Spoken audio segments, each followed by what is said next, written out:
we talk about the past, we talk about the current. What excites you about the future? What are the, let's say, top three things you think in the next 5 years or 10 years that's going to come to the field of carotid intervention that's excite you? So I really feel the space is mature now. It's really mature. We understand very well who not to do an endarterectomy on. We understand very well who not to do a TCAR on. We understand very well who not to do a transfemoral carotid angioplasty and stenting. And by transfemoral, transradio. I think that is something which was not there 10 years ago or 15 years ago. So I think we have a much better understanding of the procedure. I think we have really good tools. I gave you Terumo, Road Saver, the C-Guard by Inspired MD, and NeuroGuard. These are next generation stents, and their trial results really speak for themselves in terms of how effective they are. So then the question then really becomes, what excites me most is to see what I'm predicting actually take place. That 90% of carotid revascularization is done endovascularly under conscious sedation on an outpatient basis. There's no reason why that can't be done. Now, I'm not talking about office labs, because you really need critical support for a carotid stent, which is the ability to do a thrombectomy or to deal with an MI. So I believe it's still in hospital, but most of these patients can probably start going home the same day. I'm also very, very excited about IVL. The reason for that is that one of the problems we have with carotid angioplasty and stenting right now is that about 20 to 30% of patients get sustained bradycardia and hypotension after carotid angioplasty and stenting. And almost entirely that's induced by the pre-plasty or the post-plasty.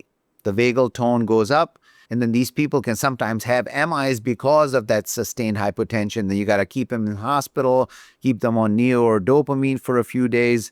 That's another reason, by the way, not to do this in OBL, that you really need to be able to monitor these patients. But what I am excited about is that I believe IVL can really transform the carotid space. So IVL can become the standard lesion preparation balloon, not just limited to heavily calcific lesions, because what it does is it allows you at 3 atmospheres or 4 atmospheres to get rid of the stenosis. So you don't need to go to 12 atmospheres like I do right now to crack through the calcium and set off that vagal tone. So I'm really excited about what IVL is going to do with getting rid of this sustained post-procedural hypotension, which is so common. A lot of experience of carotid intervention, all modality. One of the fears for a new operator is complication. Stroke, you want to try to get less than 3%. That means you have to do many, many cases without any complication. What do you recommend for physician? Because complication is going to happen. How to manage complication, how to respond to complication in general and specifically for carotid? Great question. So I think that is something you need to do before you start doing a carotid. So before you start doing a carotid, you need to make sure that you have access to a cardiologist who can deal with PCI. You need to have access to a neurointerventionalist who can do a thrombectomy. Make friends with them.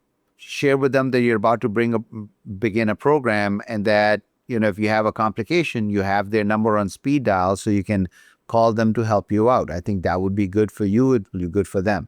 The second is really understand anatomy. So for example, the way I do a carotid angioplasty and stent procedure is that after looking at the common, I look at the brain.